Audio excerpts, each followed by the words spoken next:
Donc je pense que pour l'instant, le débat il est bon. Maintenant, c'est comment vous allez monétiser ou rentabiliser ce projet qui est la vraie question. Comment vous allez gagner de l'argent avec.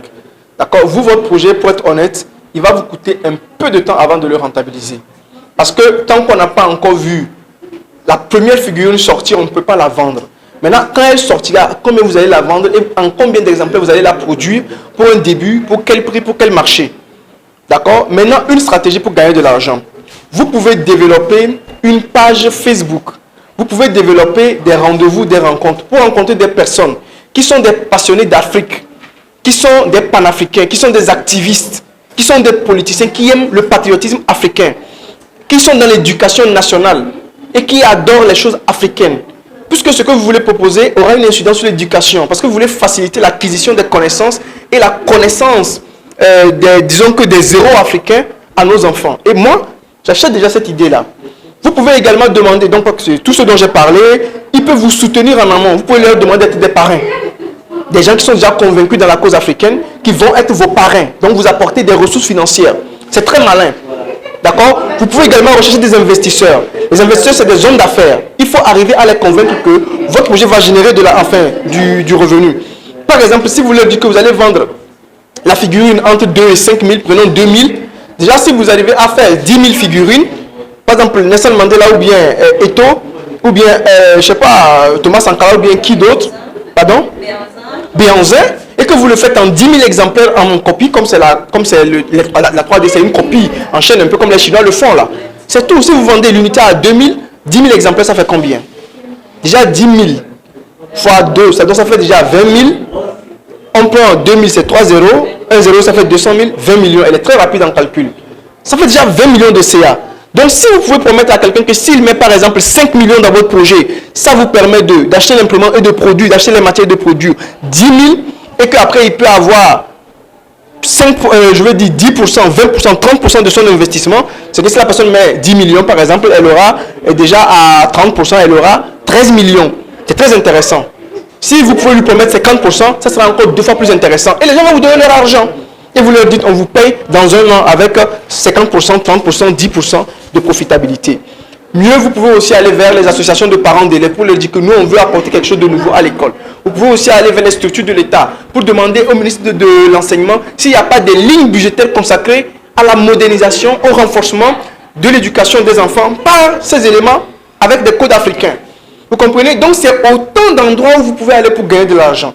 Et comprenez qu'en début d'entrepreneuriat, la première aptitude à avoir, c'est les compétences de vente. Et moi, je suis un vendeur.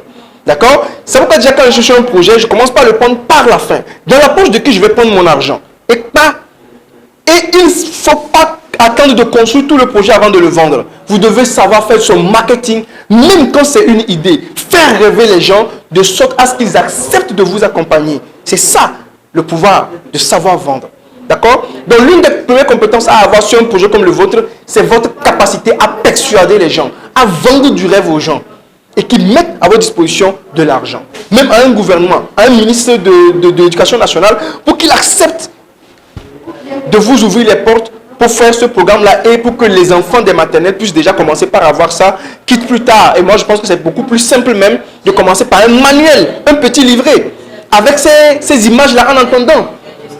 Et ça, l'édition, c'est très simple. Avec même 500 000 maxi même, vous avez fait de très beaux manuels imprimés sur un carton dur, adapté aux enfants des maternelles. Vous commencez la distribution entre 2 000 et 5 000. Les parents commencent par l'acheter. Et si vous avez ce manuel-là, qui fait peut-être 20 € ou même 10 € avec leurs petites histoires, adaptées au matériel au CP, vous pouvez dire aux parents maintenant de l'acheter à prix fort de 5 000 dans le but de vous soutenir. Sa vraie valeur c'est 2 000, mais vous demanderez aux parents, aux écoles de l'acheter à 5 000. Ils vont l'acheter. Voilà aussi d'autres moyens pour gagner de l'argent de manière crédible. D'accord? Donc voilà autant de conseils que je vous donne. Faites-en bon usage et puis essayez de voir. Demain, vous devez être très convaincant. Vous devez arriver non pas comme des dessinateurs, mais comme des hommes d'affaires. Des gens qui voient l'avenir de l'Afrique. Vous devez arriver avec le rêve que personne n'a encore eu. Avec les outils que personne n'a encore rêvé et les stratégies auxquelles personne n'a pensé. Et quand vous allez les donner, on dira, oui, ceux-là, ils ont rêvé le futur de l'Afrique. Avec eux, on peut vraiment construire quelque chose. On peut leur donner enfin de l'argent. Donc, voilà un peu quelques stratégies, etc. Parce que demain, on va vous demander comment vous comptez trouver de l'argent. Allez, essayez de travailler sur ces idées. Et puis, Restez convaincu. Donc, choisissez dedans ce qui vous plaît, ce qui a le plus d'impact, ce que vous pensez que vous pouvez faire. Et votre projet, il faut le budgétiser. Maintenant, stratégiquement, n'oubliez pas, retenez l'option du livre. Parce que les livres pour enfants, il n'y en a pas. Et si vous pouvez avoir un livre dans lequel vous parlez de 10 euros africains, je vous jure, vous allez le vendre comme de petits pains. Je sais de quoi je vous parle. Je suis un parent. Mes enfants, ils ont entre 5 et 3 ans et demi. Ils sont 2. Et tout le temps, je suis obligé d'acheter des livres. Mais quand je vais acheter des livres, c'est Pinocchio, Robin des Bois. Vous comprenez, hein? Mais si j'ai vos livres, je les achète, je vous donne ma parole. Et moi, quand je vais acheter des livres, c'est 1500 l'unité. J'en achète 10 en même temps, 15 000 francs. Je ne sourcille pas. Parce que pour l'éducation de mes enfants, je suis prêt à tout mettre. Et je suis un panafricain. Je crois au développement de l'Afrique par des ressources africaines. Mais il n'y a pas de contenu, il n'y a pas de livre, il n'y a pas de ressources. Donc si vous le faites, vous allez vous rendre compte qu'à un moment, les figurines seront même un projet de seconde zone. Vous faites un premier livre avec 10, 0, après vous en faites 20, et puis il y a tellement d'héros en Afrique que finalement vous n'allez jamais finir. Vous en faites une collection qui se modernise, ça devient un magazine pour enfants et vous allez devenir très riche. D'accord? Je pars du principe que vous devez commencer avec ce que vous pouvez avoir de l'incidence, ce que vous pouvez maîtriser, ce que vous pouvez porter à votre niveau avec vos petits moyens. D'accord? Et c'est ça la stratégie en entrepreneuriat. Commencez petit. Ça s'appelle la stratégie des petits pas. Une seule idée dès le départ. Un seul produit, un seul prix, un seul marché. Livre pour enfants, pour le primaire ou bien pour la maternelle. Et pas. Vous pouvez le faire. On édite ça. C'est rien, je vous jure. Vous faites déjà les dessins, vous le mettez en description. Même si vous voulez, on le fait en 2 jours. On sort un livre, je vous assure. On imprime, on aura le prototype. Essayez de le faire ça. Je veux que ce soit un challenge entre vous et moi. Préparez le petit livret avec 10 héros africains. Sur la première face, vous mettez l'image du héros avec son nom. À l'arrière, vous mettez une petite description. Faites ça pour 10. Demain, venez avec. Vous faites ça, vous allez imprimer sur papier canson. Et puis, vous faites un petit livret. Vous-même, vous allez agrafer. Et demain, vous présentez ça, que c'est à partir de ça. Et faites-le en 10 exemplaires. Vous le vendrez demain. Je vous donne ma parole. Dites-leur que pour soutenir le projet, ils peuvent déjà. Parce que chaque livre acheté, c'est une force donnée à la voix de l'Afrique. Cette Afrique fière que nous tous nous voulons construire. Qui ne veut pas construire l'Afrique? Que cette personne n'achète pas le livre. Et tout le monde l'achètera.